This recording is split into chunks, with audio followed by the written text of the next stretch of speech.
The bomber did not look like a miracle, more like a promise that had been scorched, sandblasted, and left to sleep in a dry wind. Zahra El-Amin stood in the Mojave glare with grit in her teeth and her bitters paddle damp in her hand, trying to keep her heartbeat from setting its own tempo. The nose art was ghosted by sun and time, a faint grin of a pin-up swallowed by oxidized aluminum. But the rivet lines were still straight. The bones were good. She could tell from 20 paces. She'd always been able to tell. Before we jump back in, tell us where you're from. If this story moves you, please subscribe. Tomorrow I have a special story for you. The auctioneer's chant droned like a prop at idle. Numbers braided into dust, thrown against the hulk of a B-17G until they stuck to someone's name. Zahra swallowed, checked the serial plate again. 448342. Then the small brass tag screwed beneath it. Newer, civilian, the sort of paperwork a broker tacks on to make history feel tidy. In her chest, a sensation she'd come to trust tightened and brightened at once, like a wrench catching an unseen thread. This one. It wants to fly. Want was not the right verb, she corrected herself. Machines didn't want, they held potential, stored like charge beneath the skin of dull metal. But the part of her that had learned to listen with her fingertips insisted there was a whisper here. Something half buried under corroded latches and sticky hydraulic lines. A request to be known. "Sold! Lot 37!" The hammer fell. The world narrowed. Zahra realized she'd just bought a 4-engine World War II bomber with money she did not exactly have and a plan she hadn't fully earned the right to trust. Someone stationed an umbrella behind her. "You look like you're about to pass out," said Yuki Khan, a nose-ringed airframe machinist who'd followed her from the shop out of equal parts loyalty and curiosity. "Tell me I didn't just witness the most expensive heat stroke in California." Zahra managed a sound that could be mistaken for a laugh. "I witnessed good bones. Bones that weigh 50,000 pounds and enjoy drinking fuel like it's minted by the Fed." Yuki squinted at the bomber's tail as if it had insulted her bloodline. "What's the plan?" "Get her off this lot, get her to Hangar 12, live with her until she talks." Zahra set her palm against the skin at Station 5 and felt heat radiate back. Sun, not life, but the contact steadied her. She knew how to live inside a project until it told her the right questions. She knew how to be patient with stubborn things until they became less stubborn or she became more so. The tow truck driver whistled when she handed him the paperwork. "Lady Ba's a flying fortress," he said like it was a punchline. "You gonna put that on Instagram?" Zahra smiled without humor. People had always assumed that her competence wanted an audience. But what she wanted was the silence between clicks of a torque wrench and the clean snap of a properly torqued AN bolt, the private grammar by which she conversed with aluminum and steel. "Just help me move her," she said. They rolled at sunset, the bomber's shadow crossing access roads in long sheets. Even derelict, it made traffic slow. iPhones rose like periscopes from pickup trucks. Once, a child in the back seat of a minivan stood on his knees and saluted. Zahra didn't wave back. She kept her hand on the strut where the tow bar kissed the tailwheel fork, watching for stress that would announce itself through the skin. Hangar 12 was a leftover from a war no one alive here remembered firsthand. Red iron bones, an old concrete slab that felt 100 summers deep. When the door groaned open, heat rolled out in a dry exhalation, carrying sage dust, mouse droppings, and the faint mineral ghost of long-evaporated oil. "Home," Zahra said. To the plane or to herself, she wasn't sure. The first night she did not touch tools. She walked the perimeter with a mag light and a yellow notepad, tagging with blue tape what was cosmetic and what would kill her if she ignored it. Elevator bell cranks, surface pitted, lubrication turned to gummy lacquer. Control cables, frayed at fair leads. The main gear struts, one dry as old knuckles, one weeping a slow tear of hydraulic fluid, the nose riddled with hornets' nests that would demand diplomacy. Inside the radio operator's bay, a smell of stale tobacco and something coppery. Old blood? No, she told herself firmly, just the scent of oxidized metal and dust. She found the data plate again, traced digits with a nail. 448342. The number anchored her like coordinates. She wrote it at the top of her notepad because that is what you do when you take responsibility for a thing. You make a list. You decide what lives at the top. Yuki stood in the doorway with 2 bottles of electrolyte water and a look that hovered between concern and veneration. "You're really doing this?" "I already did it." Zara took a bottle, sipped, and let the cool spread through her whole skull. "Tomorrow, I start proving I wasn't an idiot. Tomorrow I bring the borescope. If there's a family of raccoons sleeping in there, I'm charging eviction fees." Zara slept on a cot in the office loft because going home to her apartment would feel like leaving a sick friend alone. She drifted with the hum of a single oscillating fan, the big shape of the bomber below turning the air's temperature into a geography she could map with the back of her hand. Every so often, she woke with the feeling of having been called. No sound, no movement, just a thread tugged. She told herself not to romanticize it. Machines don't call you. They're indifferent. You do the calling by insisting. Morning smelled like dust and coffee. The hangar swallowed the sunlight as it poured in. Zara rolled a pallet of tools to the wing root and started a ritual she'd practiced on everything from Cessnas to sickly fuckers. Remove, clean, test, log, return.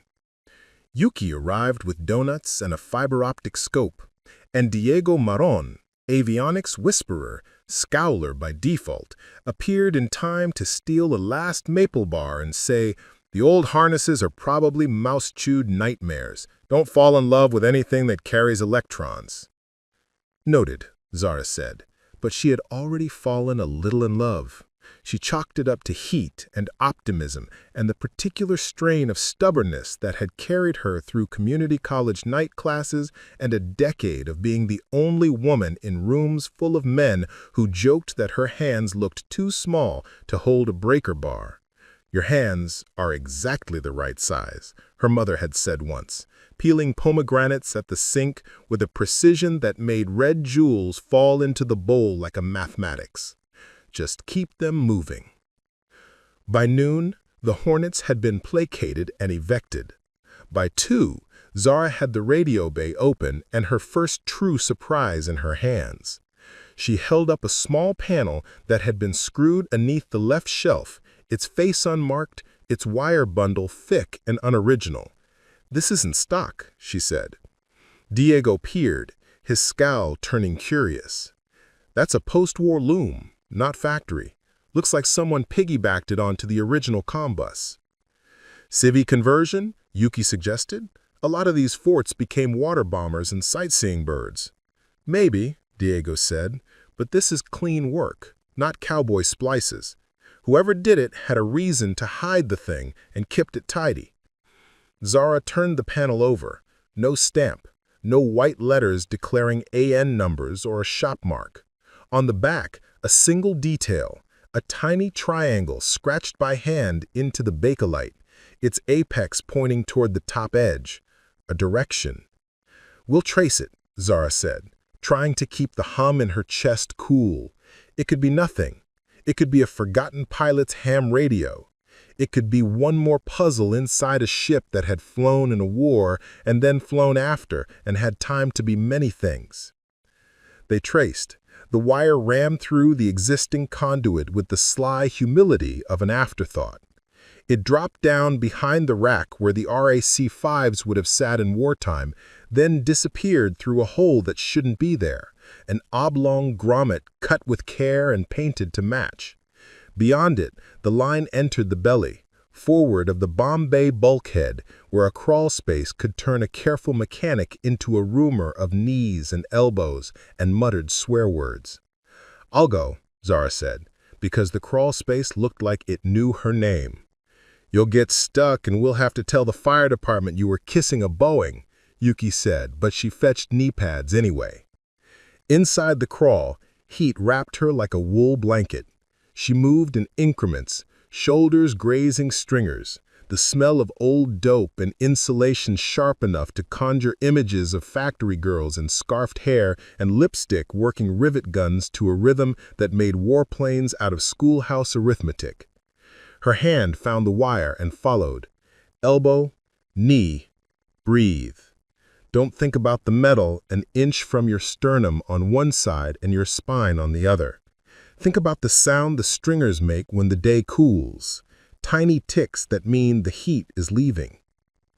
Halfway through, her forearm brushed something with a temperature different from the surrounding air. Not hot, but cooler, like shade beneath a rock. She pushed her flashlight in. Steel. A box. Not riveted to the frame, but bolted through plates added after the fact. Her palm found the bolt heads, safety-wired, sealed with an orange lacquer that hadn't flaked even after decades of thermal tantrums. "Z?" Yuki's voice filtered in distorted. "You alive in there?" "Fine," Zara said, though her heartbeat climbed. The wire dove into a gland on the box and sealed as if the two had been born together. She could see, smeared by whoever had installed it, the ghost of a stamp on the box's face. 3 letters she could not fully make out. E something A. And under that, a number. 7. She wanted a picture. She wanted out. She wanted to stay until the sunlight drained from the hangar and the box admitted something in the dark. Instead, she reversed carefully, feeling each contact point, knowing one bad jerk could collapse a plane you can't replace with apologies.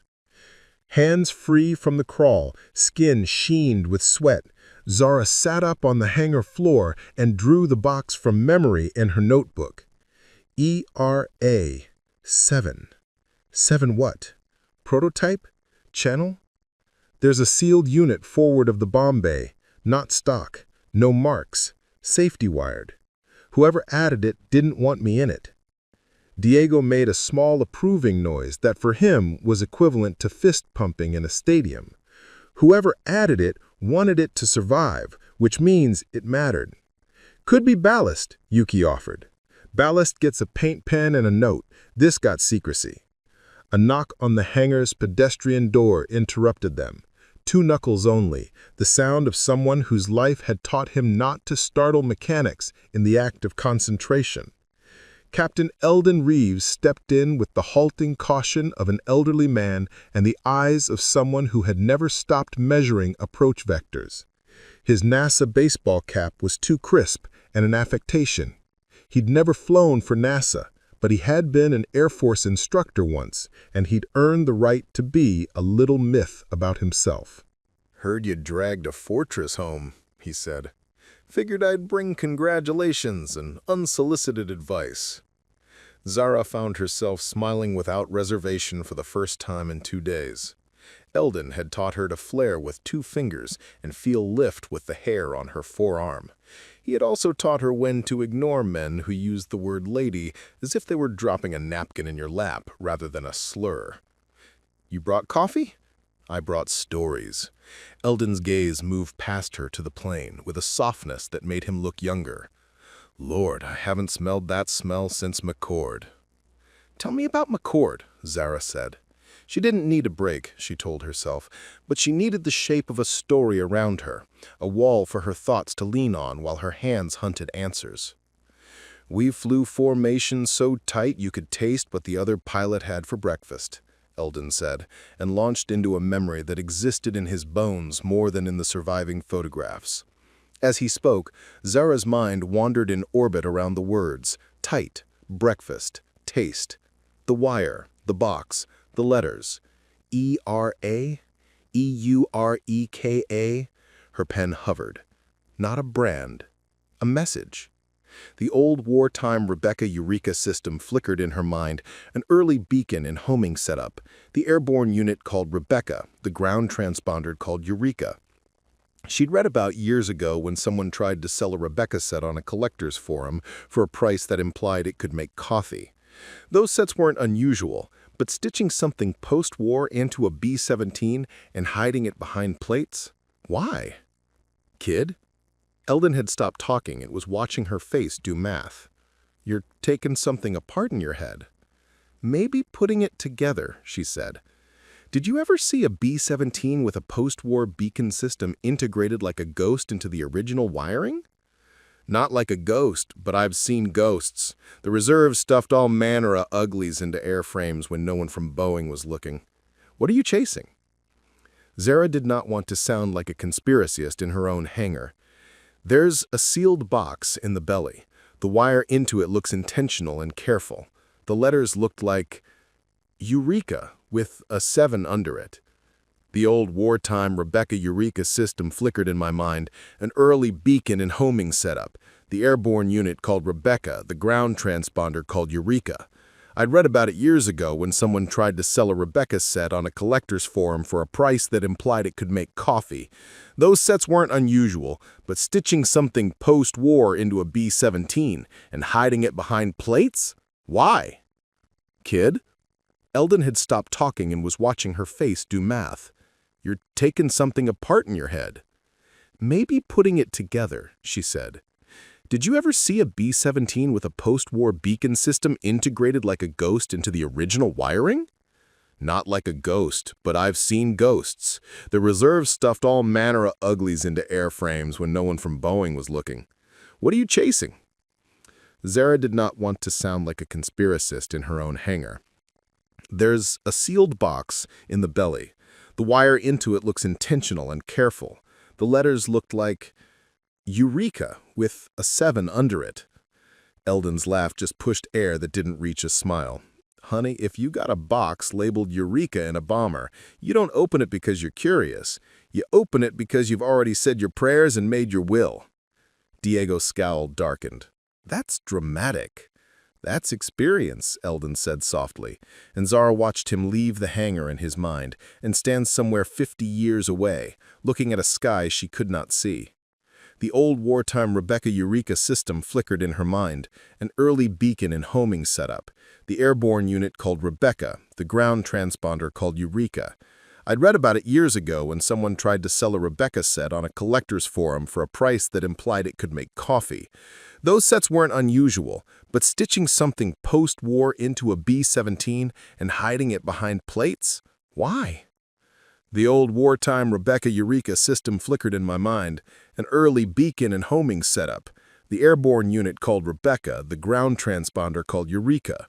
I'd read about it years ago when someone tried to sell a Rebecca set on a collector's forum for a price that implied it could make coffee. The truth, a few hours later, was a 28-volt test harness, 3 fuses, a fire extinguisher within reach, and Zara kneeling in the radio bay with her breath held to make room for the world for this one precise moment. She had traced the hidden loom to a little distribution block that looked like it wanted the sort of love she kept in her back pocket.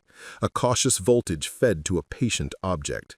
Diego sat 2 steps back with an oscilloscope and the posture of a man who would forgive you anything except sloppiness. Yuki hovered near the main breaker panel, one hand on the master, the other on her phone's camera, because she believed in history and also in documentation for liability purposes. Last chance to call this ballast, Diego murmured. Zara rested her fingers on the little knurled switch that had been disguised as an inert spacer. The metal felt clean, newer than the air around it. She remembered the tiny triangle scratched on the hidden panel's back, pointing upward. She aligned her wrist to that direction more to honor the anonymous hand that had made the mark than because she believed it mattered. She flipped the switch. Nothing happened. No spark, no smoke, no smell of insulation swearing in the language of failure. The oscilloscope hiccuped and then steadied. Yuki huffed. "Your ghost is shy." Zara leaned closer. Somewhere, far down, under a layer of expectation she realized she had not admitted to herself, there was a hum, sub-audible, felt in her throat more than heard in her ear, like standing near high-tension lines on a good day, when the world's electricity admits its own existence. "I'm hearing this," she asked, touching her sternum. Yuki shook her head. Hearing what? Nothing, Zara said quickly, because she did not want to explain vibrations that had no business being emotional. Diego, can you log this carrier? Already capturing. He angled the scope's output to a small recorder he had brought because he trusted neither luck nor memory. If this is a beacon, it's not like anything in the textbooks. Whoever built it had money and patience. They let it sing to itself for 20 minutes while they hunted for heat and checked for parts that wanted to turn current into regret. Nothing smoked, nothing warmed. The tiny hum persisted until Zara turned the switch off. The silence that followed made the hangar feel 5 degrees larger. Again, she said, and did it again. 3 cycles later, Diego pushed back from his equipment and rubbed his eyes. There's a coded component under the carrier. I can't decode it with what I have here, but I can tell you 2 things. It's not random, and it's asserting identity. Identity? Yuki repeated, like the word tasted different when applied to a hidden machine in a bomber belly. Zara's mind stepped ahead, unspooling a path as inevitable as a runaway centerline. Identity signals are supposed to be answered. Something, somewhere, hears them or doesn't. If it does, it replies. The hangar seemed to tilt, just a degree, under the weight of that possibility. Let's shut down for today, she said, because discipline was built to brakes as much as throttle. We're not going to die stupid in a fire because curiosity is louder than prudence. She went home that night because she had promised Eldon she would. Even zealots need beds, he'd said, shoving a Tupperware of stew into her hands with the authority of someone who taught both children and pilots to eat before attempting tasks that required thinking. She set the container on her counter untouched and found herself standing in the dark across from her own refrigerator, seeing the hangar in the negative space behind her eyelids. Eureka 7. The hum in her sternum. Identity. Her phone buzzed at 1:13 a.m. Unknown number. She almost let it die in the sheets. Habit and a long apprenticeship in the Church of Broken Things made her answer in case someone's alternator had decided to practice arson. Hello? Ms. Lamine? A woman's voice, crisp, mid-Atlantic like a manila folder. This is Lydia Cho with the Warbird Registry. I received a notification regarding your new acquisition. Zara frowned in the dark. I didn't file with the registry yet. We were notified by another party, Linnea said carefully. I'd like to confirm you are the purchaser of serial number 44-8342 and that the aircraft is located at Sierra Vista Air Park. Zara's mouth felt dry. A notch in her back teeth, an old chip from an apprenticeship mishap, tingled. Who notified you? I'm not at liberty to say, Linnea said, and the manila folder tone tightened a fraction. I would encourage you not to energize any non-OEM systems, if such systems exist. Zara stared at the dark ceiling as if the plaster could explain where this woman's knowledge stopped and started. Is this about the Rebecca/Eureka set? I'm afraid I don't know what that is, Linnea said, and Zara believed that she did, very much. Please understand that some surplus airframes were modified under contracts that are still sensitive. Proceed cautiously. Sensitive, Zara repeated. She wanted to say, who pays you to call women at 1 in the morning and sound like the polite edge of a threat, but the caller had already moved on to confirm an email address and hang up with a goodbye that sounded like a memo walking out of a room. Sleep returned only in patches after that, thin translucent shrouds of rest that tore when the hum rose again in her bones, accompanied now by something like longing, or maybe just the memory of an engine you could wake with your hands and a checklist. She gave up at 5:40, brewed coffee she would not taste, and drove to the hangar under a sky that still looked asleep. Eldon was already there, sitting on a folding chair with a thermos and a serenity that made his presence feel like another system online.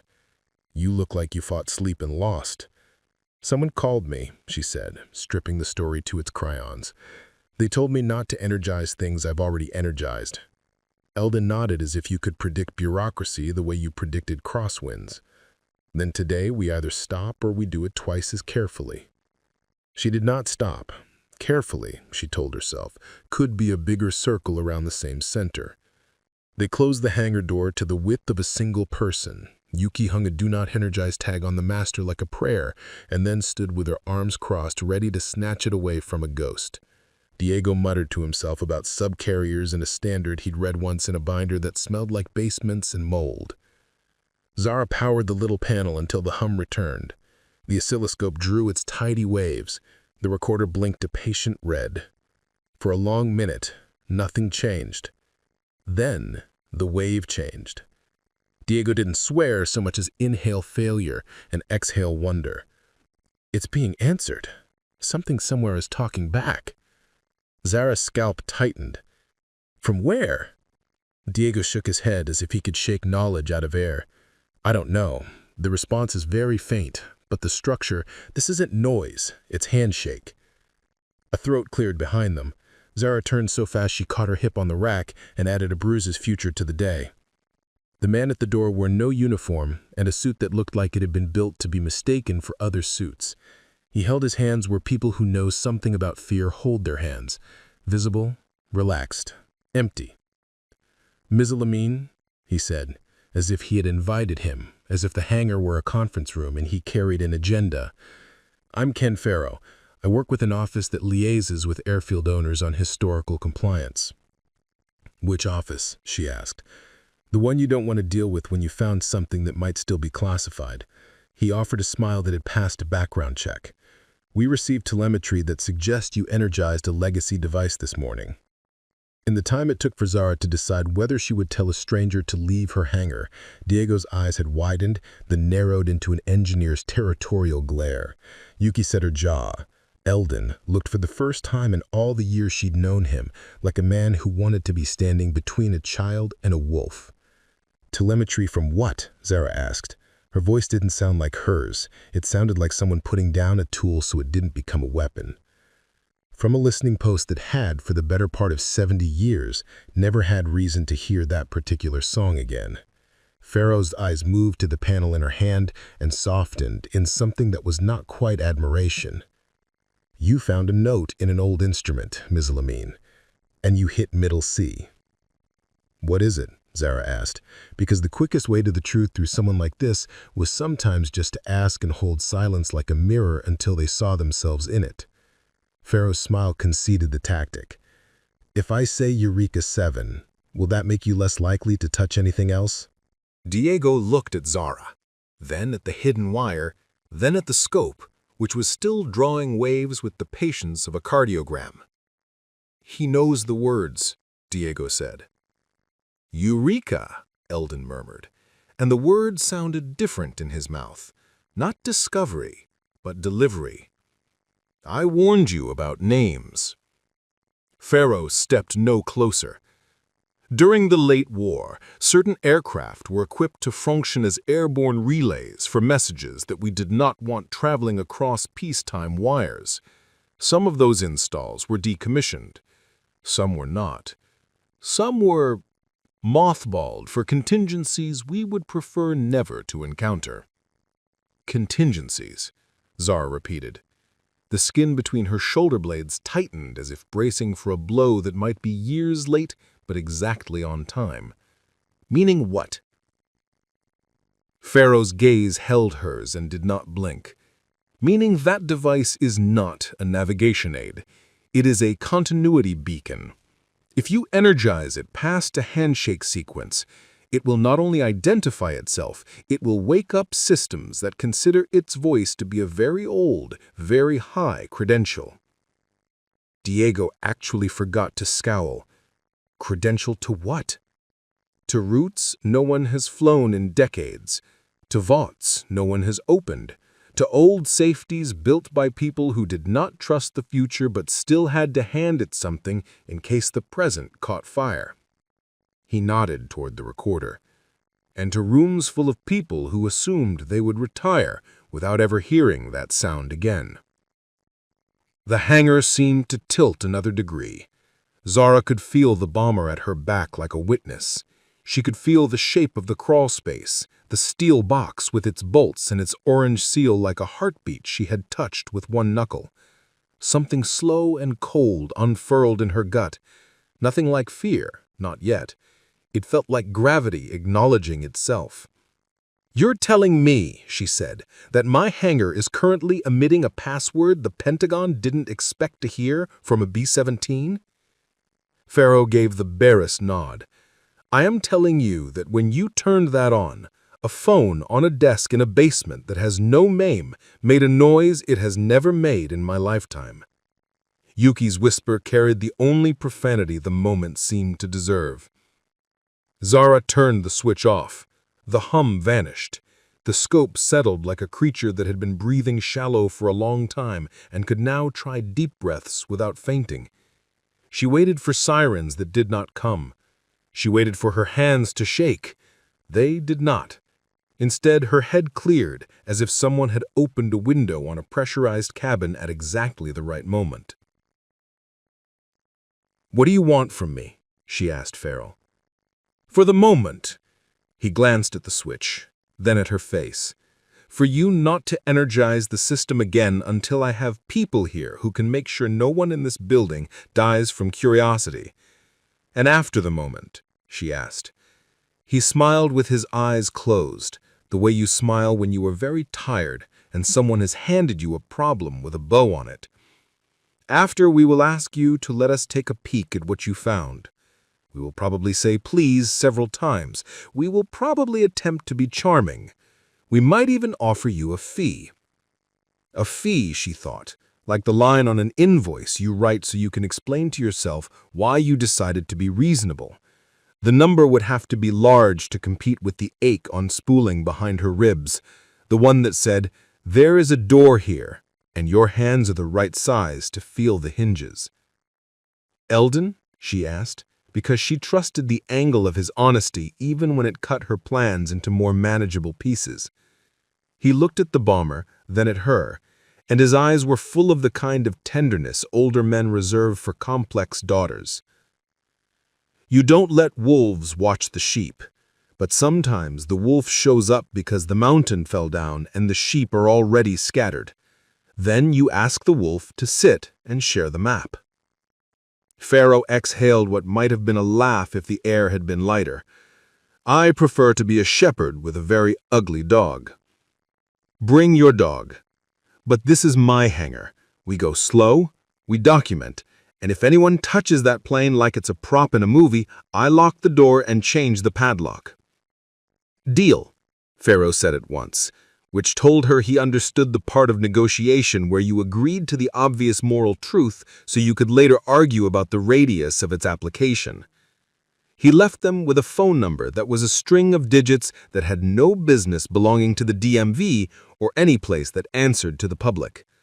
When the door closed, silence returned with the flutter of a trapped swallow. They all looked at the little switch as if it were a loaded habit. At 11:02 p.m., her phone lit the room blue. Unknown number. She almost didn't answer. She did. "Ms. Elamine?" A male voice this time.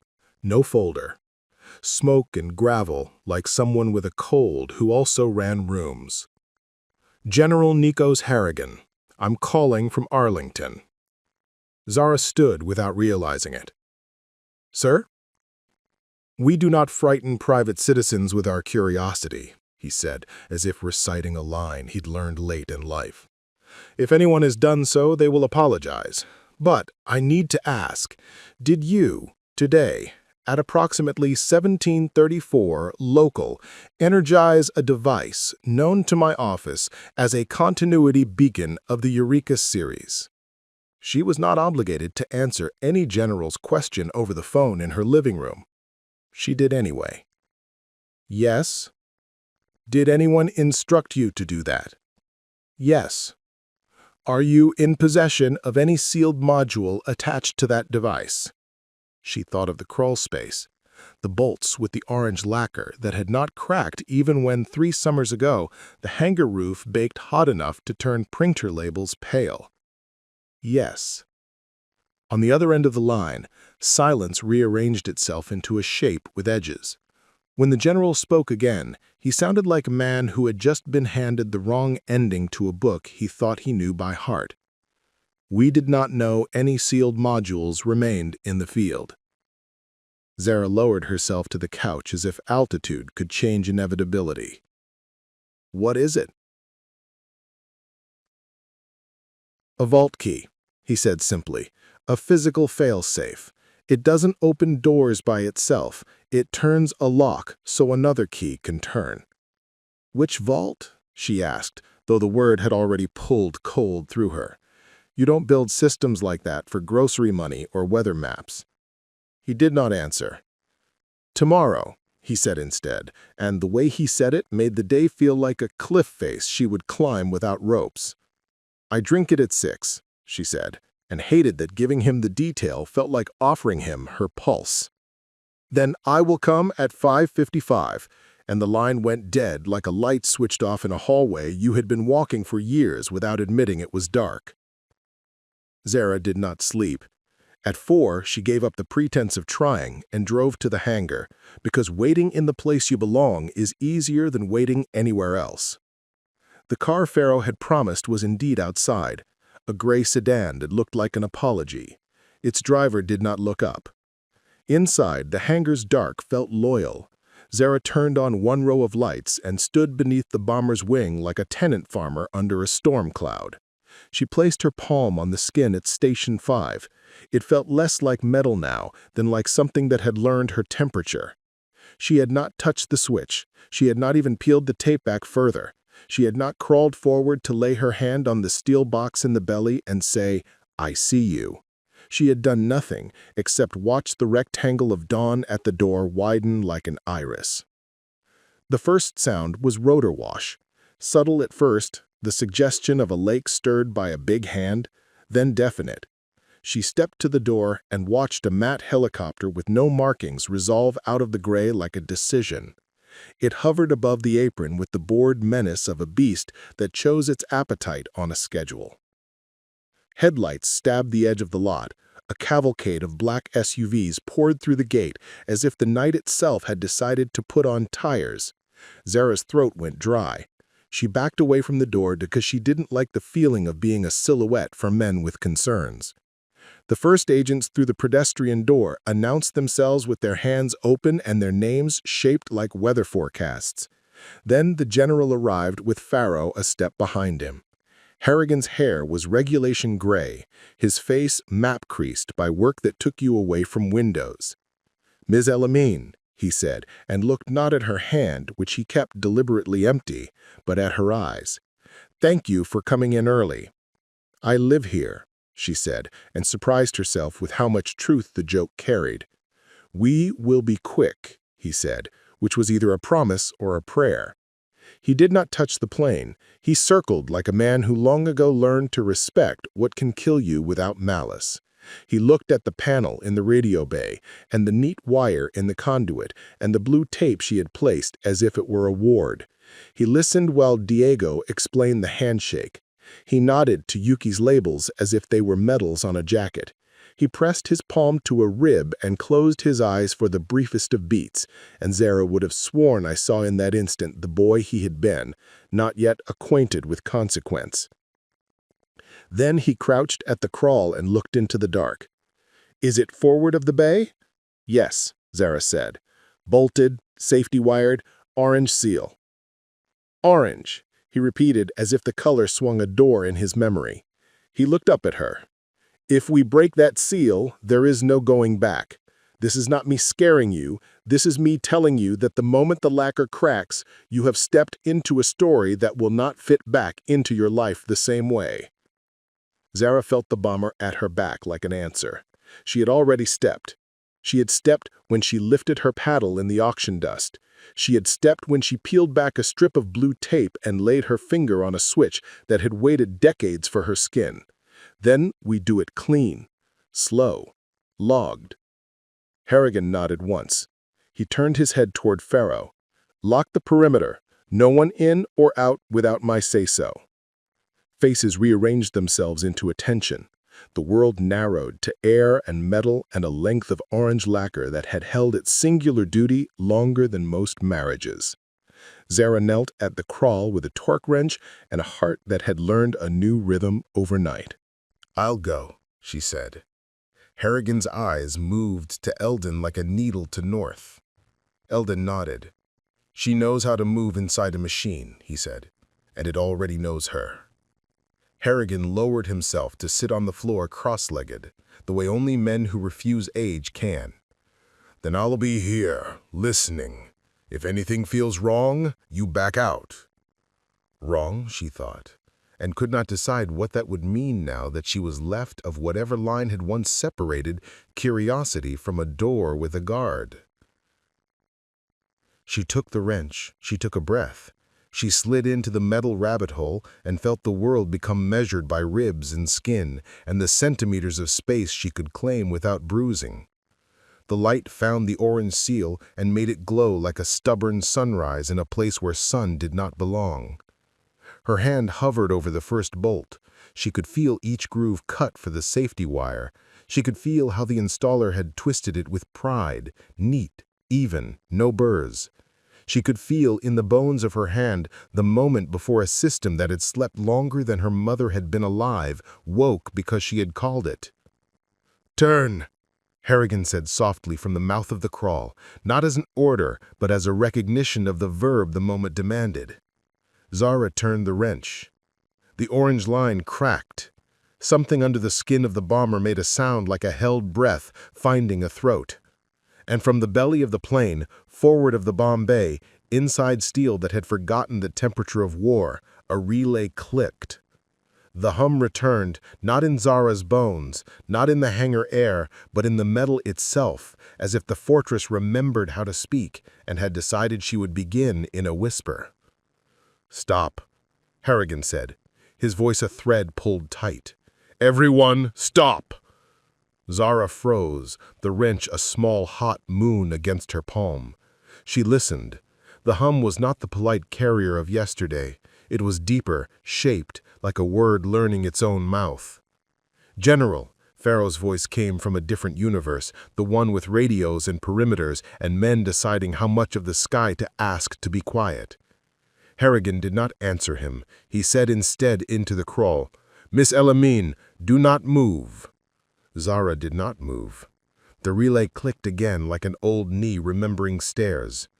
The hum braided into a tone that Diego would later call a signature, and Yuki would later imitate with her tongue against her teeth while they laughed, because sometimes laughter is the only room with oxygen.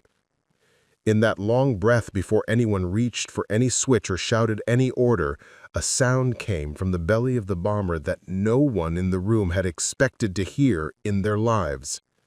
A soft mechanical cough followed by the slow, inevitable whir of a clock waking. "General," Pharaoh's voice came from a different universe, the one with radios and perimeters and men deciding how much of the sky to ask to be quiet. Harrigan's inhale was the only prayer he allowed the moment. "Which one?" Pharaoh looked not at a screen, but at Zara's small half-invisible silhouette in the metal. The one marked civil continuity, the one that was never ever supposed to wake without a light on a small box outside the crawl space, a light they had not noticed because it had no reason to exist, turned from dead to a patient, living amber. And a voice from a speaker no one had wired in this century said in a tone that did not know it was 60 years late to its own contingency, "Awaiting authentication. Continuity beacon 7, present." Zara swallowed a breath that cut her lungs on the way in. Around her, the careful world she had drawn for herself tilted all the way to vertical. The word awaiting hung in the air like a step she could not unstep. The general closed his eyes. When he opened them, they were the eyes of a man who would run out of ways to pretend an old story would keep sleeping. "Don't touch anything," he said. "Not one goddamn thing." The amber light brightened, as if it had understood him and wanted him to know it could wait forever or not at all. Outside, the matte helicopter came lower until the hangar roof trembled like a snare. Inside, the bomber hummed and waited like a question that had finally, ruthlessly, found its address. And Zara, hand on the wrench, breath trapped between choice and consequence, felt the shape of the lock turn against her palm as if the past had decided that she, of all people, would be the hand that made the next click. The tiny sound seemed to travel farther than it had any right to, through the belly of the bomber, along the ribs, into the hollow spaces of the hangar, and then outward, like a pebble disturbing a pond that had mistaken itself for concrete. Every face tilted toward the crawl space. Every hand hovered over a tool or a weapon or a keyboard, and then stilled, caught between habit and history. This story took us a long time. If you like it, subscribe! Now back to the story.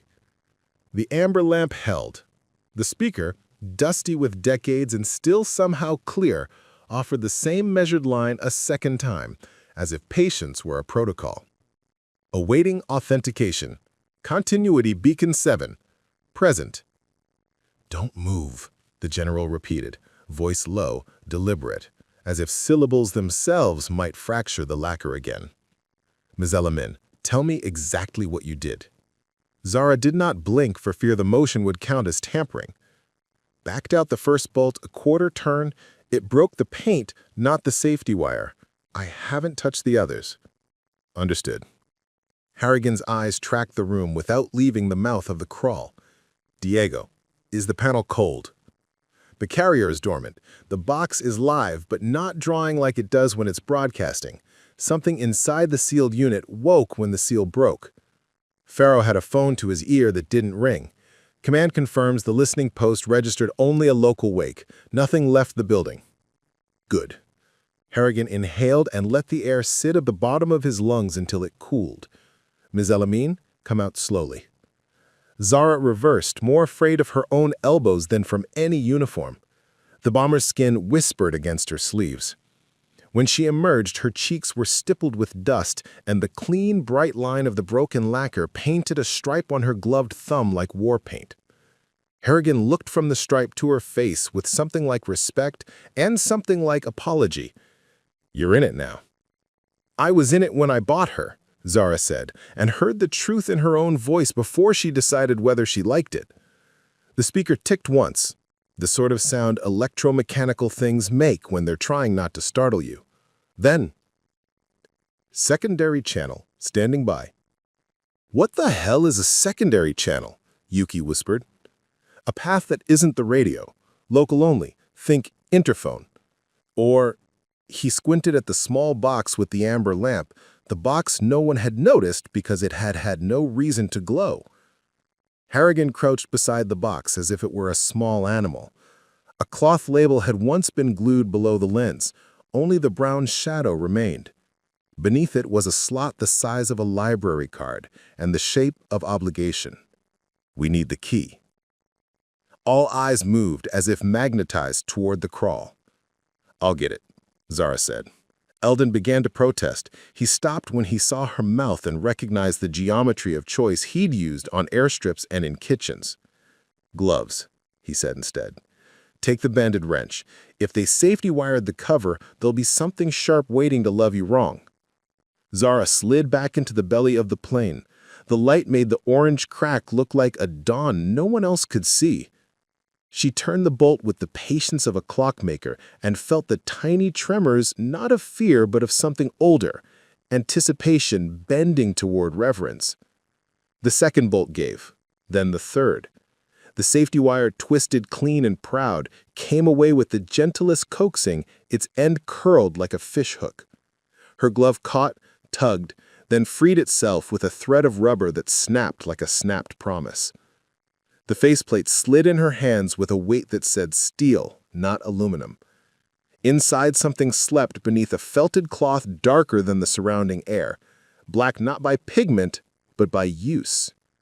What do you see? Harrigan asked, voice from the mouth of a tunnel. An altar, she said before she could find a more professional word. She peeled the cloth back. A lozenge of metal arrested the light. The object was the size and thickness of a paperback and machined with an intimacy that turned function into devotion. Brass or bronze, something that wanted fingers, but its face was a riot of tiny pins and channels, a honeycomb pressed into a circuit board's dream. On one edge, a handle. On the other, a row of engraved letters capped with a tiny rotating dial set to 7. "Describe," Diego called. "Mechanical memory," she said, surprised by the certainty in the word. "A key, not to fit a lock with teeth, but to become the lock." Harrigan exhaled. "Pull it." She did, and the object left its nest with a reluctance that felt ceremonial. Beneath it, the slot's interior showed a mating array of pins and levers, still oiled enough to shine. Someone had come here once a year and maintained a secret. Someone had died without telling a second someone where to pass the candle. Zara backed out, with the object clutched to her sternum like an organ she'd been asked to carry for a friend. Standing, she offered it not to the general but to the plane, holding it up against the light for the bomber to approve. Harrigan nodded to the box with the amber lamp. "It goes there." Zara slid the key toward the slot and felt, more than heard, the room hold its breath. The pins met channels with a faintest shiver, like teeth admitting a phrase in a language they had not spoken in a lifetime. The lamp pulsed. A tone like a clean bell cut through the stale air. "Present. Authenticate." "How?" Yuki asked, to no one and everyone.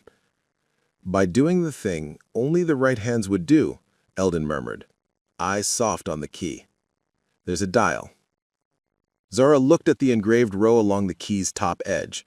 Letters A through Z marched with military obedience. The dial pointed to a 7 engraved beside the word Eureka like a throat's tattoo. Along the face, tiny pins could be lifted with a nail file. They clicked when touched and stayed when released. A memory you could set by hand. "Protocol will be in the vault," Pharaoh said, "but a first handshake won't need it," Harrigan finished. He lowered his voice. "There's only one thing a cold system asks the living world when she wakes." Zara met his eyes. "Who are you?" He nodded. Zara set 7 pins in a pattern that felt like writing her name in a script no one had forced her on. Zara Ayla. It did not match any code or checklist. It matched her pulse. "Authenticate," the speaker said again, and now the tone underneath sounded curious. "Waiting." She pressed the dial in. It clicked. The light turned green. "Continuity Beacon 7 authenticated on secondary channel," the speaker intoned with a formality that made the hair on Zara's arms stand. "Civil Continuity Vault ready, awaiting directive insertion." Eldon leaned his knuckles on a rib, as if the metal might steady him. "Son of a—" He stopped, edited himself in deference to the hangar's quiet. "They left the key with the plane." "Not left," Harrigan said. "Entrusted, hoping the plane would find the right hands before anyone else found the wrong ones." "What's in the vault?" Diego demanded, professional curiosity cracking through bureaucratic choreography. "What did we just wake?" The general's answer surprised even him when he heard himself say it. "Food, water, maps, paper, names." "Paper?" Yuki blinked. "We woke a filing cabinet?" Harrigan's mouth quirked. "Paper that tells volunteers where to go when phones don't. Paper that says who is supposed to speak when microphones fail. Paper that says who gets insulin when the trucks don't come and which clinic has a generator that still starts without grid." He looked at Zara, and also the documents that say what to do when the people in suits can't get to the microphones. Constitutional? Eldon's voice was quiet now, the reverence of a man who had once taught a kid to land and knew the difference between laws written on paper and those written in wind. "Versions," Harrigan said. "Drafts for terrible days you hope to tear up unused." His gaze went to the speaker. "But there's more. There's always more." As if on cue, the speaker's tone changed again, less patient, more precise. A printer inside the small box began to whisper. Paper fed itself out of a slot no one had noticed because it was the same color as the box's face. Zara reached for it. Harrigan reached the same moment. Their hands stopped, close enough that the air between them remembered other thresholds. "Together," he said. They held the paper at the corners. The letters were crisp and faintly violet. Old ribbon, new words. Civil Continuity, Node 7. Status, inactive since 1963. Beacon, present. Steward, blank. Request, appoint steward. Steward, Yuki read. What is this, a monastery? Yes, Eldon said. Exactly. Harrigan's jaw worked. We can appoint a liaison. The printer whispered again before he could finish. A second sheet slid into the light. Notice, appointment must be made by steward-elect signing, with key in slot. Zara looked at the key, the dial still depressed. She looked at the plane, at the rivet lines worn to satin by time and patience. She felt the motion of the day like a weather front changing directions. Wind that had pushed at her now lifting under her, asking her whether she wanted to fly. I don't know your acronyms from Harrigan, but I know what this is. What is it? He asked. And the fact that he asked, that he did not tell, moved something old in her that had been braced since the day a shop foreman called her lady in a way that made the word a wrench. Trust, she said simply. Distributed, redundant, human. She touched the paper. You don't wake something like this and hand it to a room of men with briefcases. You hand it to the place you woke it in. Or you walk away and let it sleep another 60 years until someone else passes by and listens. Silence, then the smallest sound from the bomber, metal shrinking as the morning warmed. The plane had opinions. They were not in words. They lived in how she'd been found, how she'd been carried, how her bones had said yes to Zara's hands from 20 paces away. Harrigan stared at the paper long enough for his eyes to feel it instead of just read it. If you sign, he said slowly, to make the sentence find its edges, you become the steward of a network none of us have touched in our lifetimes. There will be rules and accountability and people in rooms asking for schedules. There will be protection. There will also be people who come to this door who I cannot say please to. Zara set the paper down. She set both palms on the key like a blessing and felt the faint thrumming of a mechanical heart that had survived on hope and oil and someone's yearly pilgrimage. I didn't buy a museum piece. I bought a promise.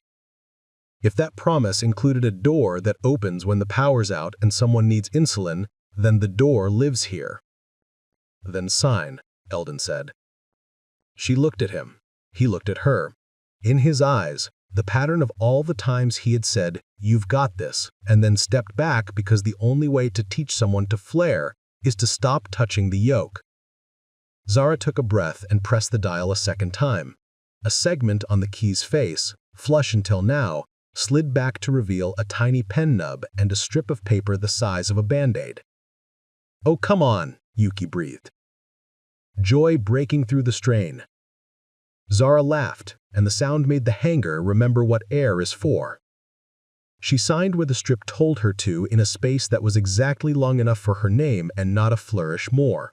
The pen retracted with a snick. The strip whisked itself inside the mechanism like a tongue hiding a secret.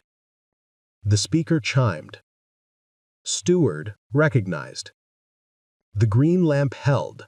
The small box hummed as if delighted to have been allowed to do its job again after a lifetime of waiting for a hand that hadn't been born when it was installed.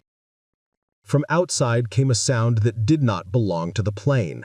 The sound of tires on gravel right where the gray sedan was supposed to be the only car. Pharaoh's hand lifted. The perimeter men moved in a choreography built of repetition and the inevitability of bad timing. Friendly? Harrigan asked, not turning his head from the mechanism. Unknown, Pharaoh said, already moving toward the door. Zara's body answered the sound before her mind sorted it. The old practical liturgy of living in places where a car you didn't expect meant a problem you could not solve with a screwdriver alone. She glanced at Eldon. He shook his head once. Stay. Pharaoh cracked the door enough to talk to the air without inviting it inside. "Can I help you?" he began, and did not finish because a voice answered that made the hangar's temperature drop 3 degrees. "Federal contractors," the voice said, bored and bright and expensive. "Stand aside." Yuki's hand found Zara's wrist. Diego swore in Spanish under his breath, a word that tasted like electricity, and made of prayer what language could not bear honestly. "Who?" Harrigan asked. The word had the edge of a man who already knew and resented being right. Pharaoh shut the door with the casualness of someone who does not want to startle a rattlesnake. "Private security. The kind with a legal department and a golf course." "They know?" Eldon murmured. "They know enough to smell money. Or leverage, or both." The speaker chimed again. "Steward," it said, and Zara startled at the way the machine used a word that now meant her in a room full of men with earpieces. "Do you wish to synchronize caches?" "Not now," Harrigan said, then stopped himself. He was not the steward, and even if he had been, the system had been built to listen to the person whose hands had woken it, not the person with stars on his collar. Zara swallowed. "What does synchronization do?" Diego's eyes flashed calculation. "It pings any node in the old network that's still alive, makes them listen, maybe makes them talk back, maybe asks them to open for inventory. Which would be loud in ways the private security outside would know how to hear." The hangar door rattled, a polite fist. Then less polite. The voice from the lot returned, louder now, pitched to carry through a storm. "Open up, Ms. El-Amin. We're here under authority of a court order." "Which court?" Pharaoh called. "The one that can make your pensions into baked air," the voice replied, cheerful. "Open or we open." Harrigan's jaw set. "They don't have jurisdiction. They have bolt cutters and a headline, and we don't have time." "Synchronize," Eldon said softly. Harrigan looked at him as if measuring the weight of the word in the old man's mouth. "You think we should light the network with those dogs at the door?" "I think," Eldon said, "that when a thing built to feed people and point them to clinics asks if she should wake her sisters and you hesitate because a man with a haircut outside wants to take your toys, you have mislearned what toys are." The door rattled again. The private voice tried a new shape, ingratiation. "You're out of your depth in there, Ms. El-Amin. Let us help. We can secure this asset. We can make sure no one gets hurt." Zara let the noise compress into a small cube and set it aside. She looked at the plane, worthy, patient, indifferent to men who name their companies after birds of prey and Greek gods. She looked at the key, her name inside it now, a paper the size of a pulse. She looked at the people who had made a circle around her without moving their feet. "Synchronize," she said. The speaker clicked. "Confirm." "Confirm," she said, and her voice did not shake. The tone that followed had no patience in it now. It was work. It was radio-quiet rooms in mountains. It was basements with no names and antennas that folded into the ground when no one needed them to be trees. The amber lamp flicked, stuttered, steadied. The small printer whispered a list of coordinates that Eldon recognized without wanting to, the particular mathematics of places built in the 50s at the far edge of a scare. "Nodes responding," Diego said, eyes on the recaptured trace, hands moving the tag waves as if they were birds. "One in the foothills, one under a water district, one under a library. Oh, you've got to be—" He laughed, incredulous and delighted. "These maniacs put one under a library." "Of course they did," Yuki said, and the sentence landed like faith. Outside, the polite knocking had ended. A metallic scream announced a tool doing violence to a chain. The gray sedan's driver remained in his seat. Stillness now an act of defiance. Pharaoh's jaw tightened until it whitened. Harrigan looked at Zara for the nod that was not his to give. She gave it. He lifted a hand. Pharaoh's people drew and arranged themselves in the geometry that keeps bullets from loving what you love. "Let them in, slow, no sudden moves, keep your hands visible, and for God's sake, nobody point a weapon at anyone who can afford to buy a senator." The small pedestrian door opened first, because men who want to own your day prefer to step into it 1 foot at a time. 3 of them, then 4. Faces handsome in the way wealth sometimes buys features when it cannot buy grace. Vests, too tight across pride. Hands away from guns because the room was full of cameras they could not see. "Ms. Alameen?" said the man who spoke through the door. He had the sort of haircut that promised accountability to people who owned boats. "We've been contracted to steal things. You forgot the verb," Yuki said pleasantly. Vale smiled, the way men smile when they re-centralize the world around someone else's mouth. "Secure federal property." Harrigan did not move. "Which federal property is that?" "The asset." He tipped his chin at the bomber as if she were a suitcase. "And any systems you may have energized." His eyes tracked the small box with the green lamp and failed to notice the printer because men like him rarely saw what made paper. "This is a civilian airframe purchased at a public auction," Farrow said. "Each word is carefully documented as a receipt. The only federal property in this room is the air in your lungs and the badge in my pocket."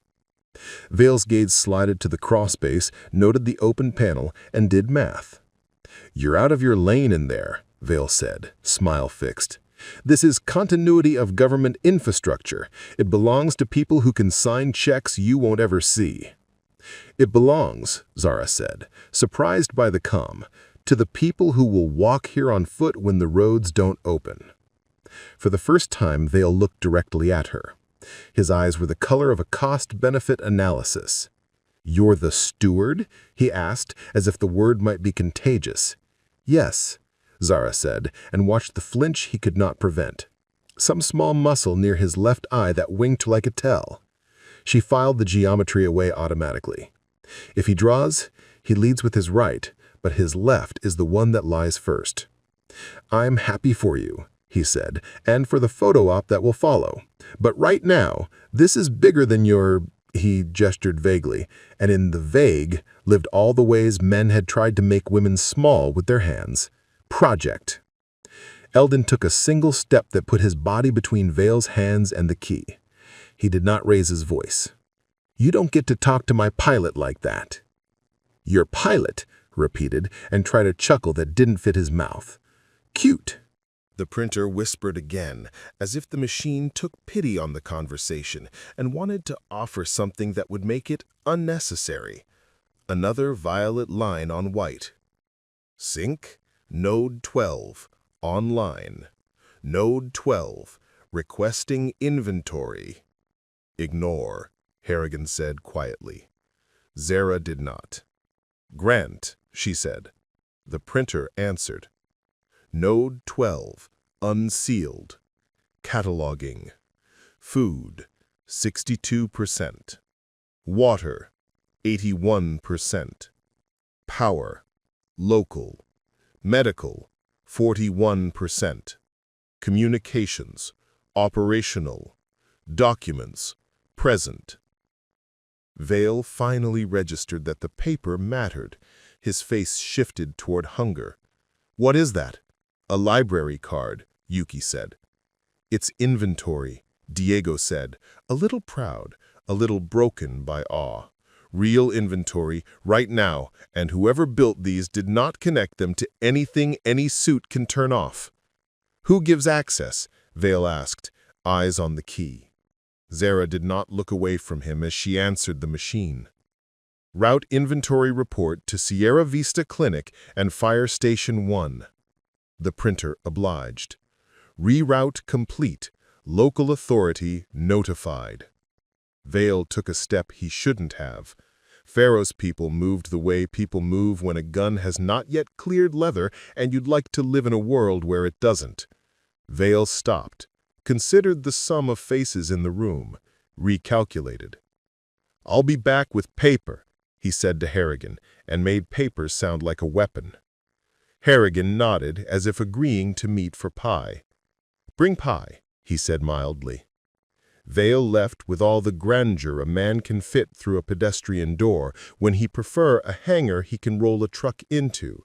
His men followed. The gray sedan did not move. The perimeter settled into a patience that said the day would be longer than anyone had planned. Inside, the plane made another small sound. The green lamp held. The printer whispered like a child telling you secrets in a language you didn't know until you remembered it from before you were born. "What now?" Yuki asked. "Now we go public before he does," Pharaoh said. "On our terms." Harrigan looked as if the suggestion tasted like a sword. "You want to tell the world we just woke the Civil Continuity Network because a mechanic bought a bomber?" "Yes," Pharaoh said simply, "because it's the only way to keep a hedge fund from putting a fence around a pantry." Zara listened to the word public and felt the old familiar drag of other people's attention. Bright, hot, fickle. She had spent her adult life building competence that didn't care whether anyone watched. But this wasn't an engine rebuild. This was a door. Doors change a room by opening. "Do it," she said. They did it small and honest. Eldon took out his battered phone and shot a minute of video, not as a tease, but as a ledger entry. He filmed the key and the paper and Zara's hands. He filmed the words food and water and medical, and the percentages that made the numbers into something you could carry like hope. He posted it the way old men post pictures of grandkids. If the grid hiccups and you need help in Sierra Vista, there's a network awake that was sleeping. Come to Hangar 12, ask for Zara. The response was not a roar, so much as a stampede of feet you couldn't hear yet, but could feel through the slab. Phones sang in 100 pockets. The clinic called, then the fire station, then a woman from the water district who sounded like she'd been holding her breath since 2003 and was just now remembering that air isn't a privilege. Pharaoh's second phone hummed. News, local first, then regional, then... He didn't finish because you didn't say national when a thing was still tender enough to bruise with your tongue. "Keep the story simple," Harrigan said to no one and everyone. "No codes, no vault myths. Food, water, names, and a plane that belongs to the people who can walk to it." The day turned its face toward noon. Men with Vale's haircut returned with paper that had a judge's name and a threat's posture. They met lawyers at the chain, where the sun made polite things sweat. Inside, the machine printed in patient violet, and the percentages turned into human afters. A pallet of IV bags rerouted from a bunker under a library to a clinic that had been canceling elective surgeries for lack of saline. A box of sat phones that still took a charge if you said please and plugged them into a generator that coughed twice and then remembered its job. By 3, the first mother came to the hangar with a cooler and an expression you couldn't argue with. Her daughter's insulin had spoiled during the last outage. She had 2 pens left and a week to payday. She asked no permission. She put the cooler on the floor with a sound that made bile rise in Zara's throat, because it was the sound of metal trying not to become grief. "Inventory shows 2 cases in Node 12, Diego said. "Expiration 2026, cold chain intact." "Route," Zara said, and the printer agreed, and an hour later, a firefighter, with a smile like a cracked plate, carried a styrofoam chest into the hangar, the way you carry a sleeping child. The private security men watched this with the sorrow that only balance sheets feel. They retreated to their SUVs and made calls to people who can call people. They came back with more paper, and men with better haircuts, and women with faces that could ruin you at a brunch. Half an hour before sunset, the first helicopter with media markings circled exploratory as a hungry gull. It did not land because Pharaoh's men had a way of communicating with hand signals that made pilots suddenly remember other assignments. The general drank coffee he did not taste. Eldon told a story to a boy with a camera about a time when radios used tubes and the tubes glowed like wet fire. Yuki drew a map in Sharpie of the way the wires ran through the bomber's belly so that the next person who crawled there would feel less alone. Diego kept one finger on the trace and the other on the printout and made notes that would later be the bones of a manual no one thought anyone would ever write again. At last, when the day was thin and the evening had begun to curry its edges with gold, Harrigan said, "We have to talk about the flight." "What flight?" Zara asked, though a part of her had known since the minute the key slid into the slot. "If we put Beacon 7 into the air," and between the words he put a field of risks and permissions and what-ifs, "the network will see a relay, not just a node. We'll reach caches this box can't touch, mountain country, the ones that listen but can't speak loudly." He looked at the old plane the way he looked into the crawl space, a reverence that did not preclude terror. Zara's mouth was dry. "She doesn't fly." "Not yet," Eldon said. They all looked at the bomber the way people look at a hill when someone says there's water on the far side. The to-do list on Zara's notepad was a mountain of its own. Cables, belt cranks, struts, a dozen hoses that wanted to believe in themselves again. You could not make those tasks smaller by pleading. Harrigan understood this, and the fact that he understood it made him harder to refuse. "I'm not asking you to put her over the ridge tomorrow," he said. "I'm asking whether when she's ready, you'll carry the key higher than roofs." Zara looked at the plane and saw, for the first time, not just restoration, but confession. "If she flies," she said, "she flies on our terms. No bodyguards who think she's a prop, no cargo that isn't ours, no missions that sound like the movies and end like the news." Harrigan nodded once. Agreed. He hesitated, then let a sentence out that had been pacing in his chest all day. "And you should know, the thing that shocked the Pentagon wasn't the existence of this network. The old men remember the old maps. It was the authentication."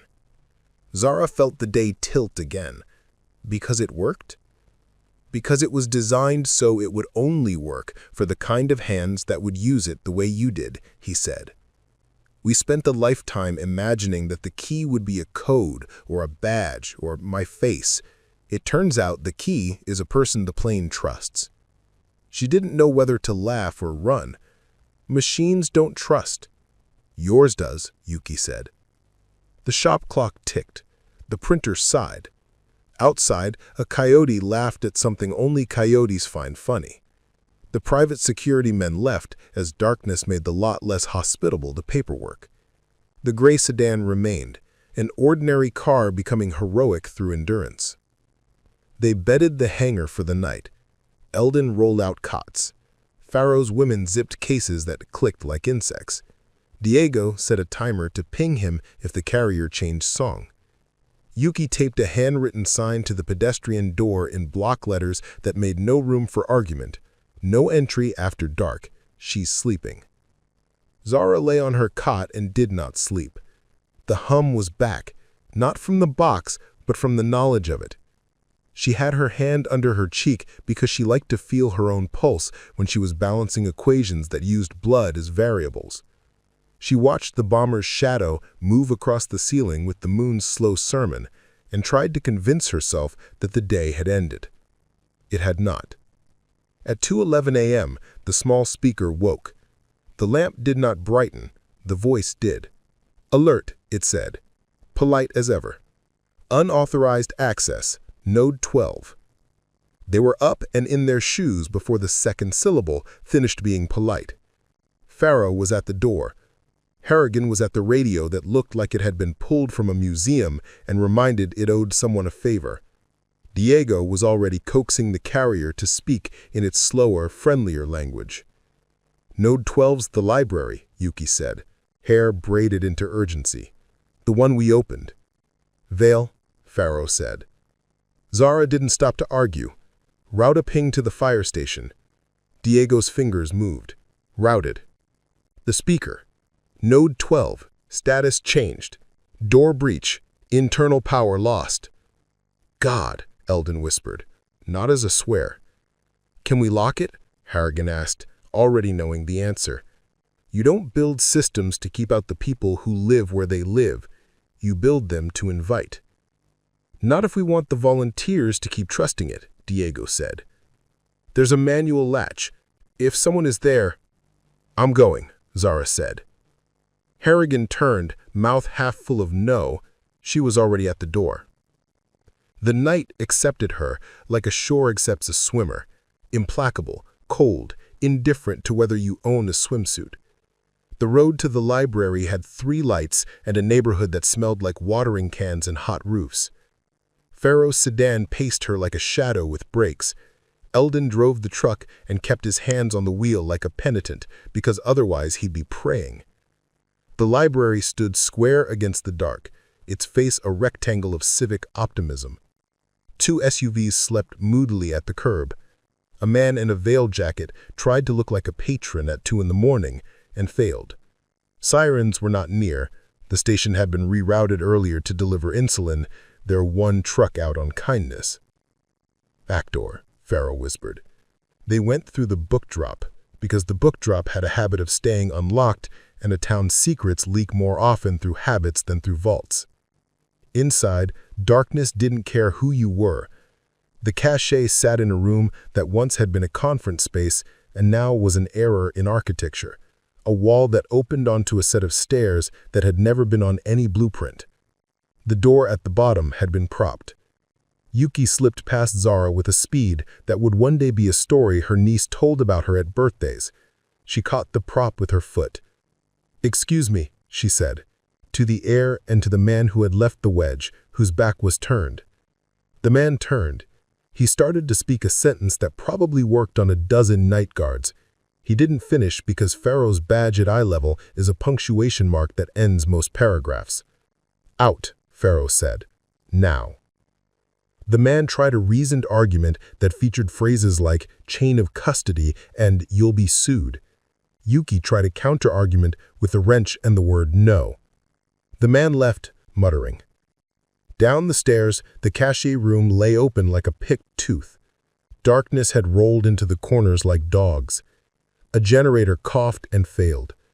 The pale heave of a refrigerator's ghost lit the edges of crates. Zara went straight to the latch. Manual, as promised, heavy in a way that expects men with shoulders. She set her hands and used her legs and felt something in her hips say hello in a tone that meant you'll remember me tomorrow. The door went down into its slot with a bitterness that said it had been pulled wrong. "Power," Diego said behind her. "On it," Eldon said, and the old man's laugh at a bulky pull start echoed down the hall like a father telling a baby to breathe. The generator caught. Light came back to the room with embarrassment, like a kid who'd run out after curfew and found his mother awake. "Inventory?" Zara asked. Diego's phone blinked. "Stable, no losses." He exhaled something that almost turned into a swear and then decided against it. "We interrupted a headline." They stood in the cold light and watched their breath. The room smelled like plastic and patience. On a shelf, someone had written in pencil 60 years ago, "If you are here, you are us." The hand was careful and generous, the sort of script that expects to be read by strangers and still wants to be pretty for them. Zara touched the words with her fingers, not because she needed to, but because the person who wrote them had felt alone when they wrote them. And the only way to talk to the alone across time is with a palm. They drove back in a convoy that didn't look like one, and returned to a hangar that had remembered how to breathe without them. The speaker's lamp still burned green. The printer had curled its last page like a cat. The bomber slept the way old animals do when the people they love come home. Morning came like absolution. Newsstands obeyed the tape at the edge of the lot because Eldon looked at them with a face that reminded them of math teachers you don't cross. Vale returned with more paper and a woman in a dress that could have bought 5 generators. Harrigan met them halfway and offered coffee. The woman took it because she had sense, and perhaps a mother who made her polite. By 10, the story had become a story, not a crisis. The mechanic who bought a bomber and found a pantry. By noon, volunteers lined up with coolers and clipboards and a cheerfulness that made Vale's men look like mannequins. By 2, a school bus arrived with marker-made signs, "Thank you, Zara," in handwriting that hit something deep in the chest and left fingerprints. At 3, the helicopter returned. Not media now, but county. The sheriff stepped out with the weight of a man who had debated himself all morning. He stuck out his hand and said, "Ma'am, if this thing is going to live in my county, I'd like to know if you want a radio that's not 40 years old." Zara shook his hand and said, "Yes, sir." And her voice did not try to hide the fact that she had cried in the office bathroom 10 minutes earlier because a child had hugged her knees and said thank you for the insulin, and she had not known where to put her hands. And so the day turned, and with it the week, and with it the sense that a door could be both a hinge and a home.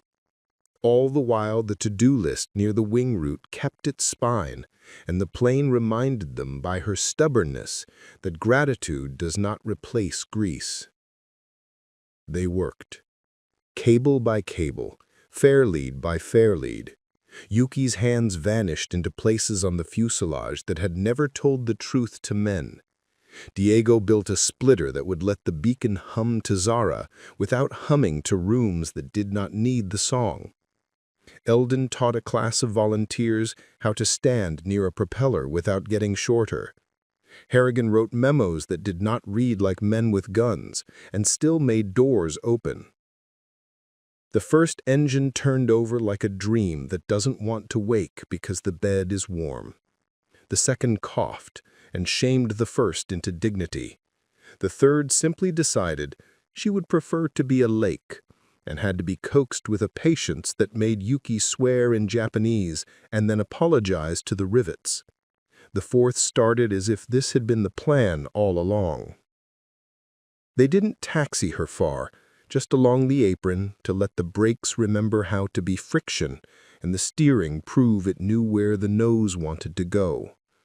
The whole town watched from behind a rope line, like a congregation that has been told the miracle will be humble while still somehow expecting a light show. Zara sat in the left seat with both hands on the yoke and a feeling in her chest like a hand she knew from a lifetime ago, a hand that had held hers to teach her how to cross a street. Eldon sat right and watched her watch the gauges. He didn't say anything because he didn't have to. The first time a student looks out and sees not just horizon, but a line you can draw with the tip of your will, you keep your mouth shut and let them put the pencil down. The wheels rolled. The brakes answered. The yoke moved, and the big, old, gentle beast answered like an elder who rarely speaks, but always hears. "You're ready," Eldon said, and the words were both prayer and proof. "Not yet," she said, "but soon." Soon arrived as a dare. A wildfire cut the ridge 3 days later. Phones hiccuped. 2 nodes on the far side heard the hum in the ground but could not hum back. The sheriff called, the clinic called, the water district called with a voice that had strangled in its sleep. Harrigan looked at Zara, not as a general, but as a man who knew what it costs to say yes. "I can clear the airspace," he said. "Please," she said. Eldon put a hand on her shoulder that felt like landing light on a runway at dusk. Yuki kissed 2 fingers and pressed them to the dash because she had never believed in gods and didn't want to start now, but ritual matters when you ask old machines to do new work. Diego strapped the key into its bracket at the radio bay as if it were a child in a car seat. The checklist was a poem of torque and temperature. The run-up was a catechism. The taxi was a dream you've had every night for a month and finally write down because you can't bear for it to keep dissolving. At the hold short line, the sheriff's voice came through a radio that had been modernized overnight with a kindness you could hear. Sierra Vista 12, you are cleared for departure. Zara set power. The old bomber gathered herself like a story. Speed bled onto the gauge, the world narrowed to a line and the choice to trust it. Eldon's hand hovered, not to take control, but to remind her that control is a verb you never own alone. "Rotate," he said. Zara pulled. The weight that had made the hangar feel like gravity's address released. The wheels left their idea of Earth. The plane's shadow tightened under her and then learned distance. She climbed into smoke. The ridge was a wall of moving weather. The beacon's carrier, when she turned it on, did not sing, it declared. Nodes that had been sleeping on the far side of fear lifted their heads and listened. The printer in Diego's lap spat violet punctuation, like applause. "Sierra 12, this is Node 23, came a voice that sounded like a janitor's radio and a mountain speaking through it. "We hear you. We don't know how we hear you. We have water. We have masks. We need bodies." "Copy 23, Zara said, and discovered that her voice at 8,000 feet could still carry mercy. "We are routing volunteers. Stay hot." "Hot," the mountain said, and the word didn't mean temperature. They flew the line the way firefighters draw it with shovels and dreams. The plane loomed above neighborhoods that had memorized the shape of roofs and were now memorizing the shape of ash. Through the smoke, they stitched a hum that said here, here, here, to machines under a water plant and a school and a church that had lost its steeple to a wind that does not favor doctrine. Vale called twice from the ground and left messages in Zara's voicemail that sounded like compliments and tasted like leashes. She turned the phone face down and let the altitude eat the signal. By evening, the ridge had learned manners under the hands of people who didn't sleep because sleeping would have been ruder than dying. The nodes on the far side unlocked to men with clipboards and women with ponytails who did not ask permission before carrying boxes. The sat phones made a line of dots that connected children to grandparents and heartbeats to backup plans. Zara brought the bomber home with a flair that made Eldon's eyes sting, even though men like him do not blame wind for water. They taxied to the hangar and shut the plane down, and for a long moment, the only sound was metal cooling and people remembering to let their hearts beat in a less heroic meter. The sheriff met them with a handshake that didn't try to squeeze the story into knuckles. "You lit up our backside," he said. "We owe you. I owe you. The Far Valley owes you the same way men owe the people who change sutures when the doctor has to eat." Zara nodded, because there is no grammar for that kind of owing. Night came. The gray sedan went home, because even heroes sleep. Vale's men didn't show because the news had turned the hangar into a place you don't step into without a better haircut. The printer slept for once. The key glowed without glowing. The bomber exhaled like an animal who has curled around her young and knows they will wake her when they need milk. Harrigan stood at the wing root with a cup that had learned about coffee today and would learn about whiskey later. "When I said the Pentagon was shocked, this is what I meant," he said, not to anyone and to everyone. "We build systems to survive the worst days. We tell ourselves we will be the ones to use them well. Then the worst days don't come and the systems sleep. And then a mechanic buys a plane, and the system wakes for the person it was built for." "Built for?" Yuki arched an eyebrow. Harrigan shrugged, a general without a uniform and a man without a defense. "Built for whoever would love it without asking what it can do for them." "Then let's not ask," Zara said. "Let's listen." They did.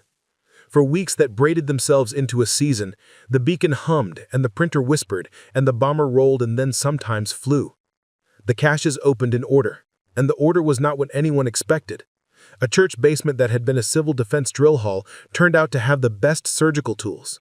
A water plant had a stash of hand-cranked radios that sounded like thunder and hope. A warehouse behind a now-defunct appliance store held 100 boxes of cloth diapers no one had asked for and everyone suddenly needed when trucks stopped being trucks. Vale sued. Vale lost. He sued again with different paper. He lost more publicly and learned the peculiar physics of trying to fence a thing that belongs to people who can walk to it. He went on television and smiled the smile of men who think they can buy a tone. The town watched and did not clap. A senator flew in and did a tour of the hangar with a mask on and an attention span that confessed 3 fundraisers before dinner. She shook Zara's hand and said, "Inspiring," and meant it according to her calendar. She promised appropriations. The sheriff promised to hold her to the promise with the face that had been holding people to promises since he was 12. One afternoon, when the hangar smelled of oil and donuts and the clean bite of acetate from paper that had touched ink, Eldon found Zara standing with her palm on the key, the way a person leans their forehead against a door that doesn't belong to them but lets them anyway. "You okay?" he asked. She nodded, then didn't. "I can hear her. Not with ears." He said, "I know. Me too." "What if we break her?" she said. "What if this is the part in the story where the thing works until it doesn't and the hero learns humility?" He smiled finally, the peculiar smile of men who have seen heroes and know they are just people with better verbs. "Then we fix her. That's the whole point of you." Zara laughed. It was a small laugh and a real one. She looked at the bomber and at the paper and at the map Diego had marked with pins that had turned the wall into a constellation you could live under. She felt the hum in her sternum. She felt her name sleeping inside the key. They didn't get to keep their quiet forever. Nothing honest is allowed to be quiet in America for long.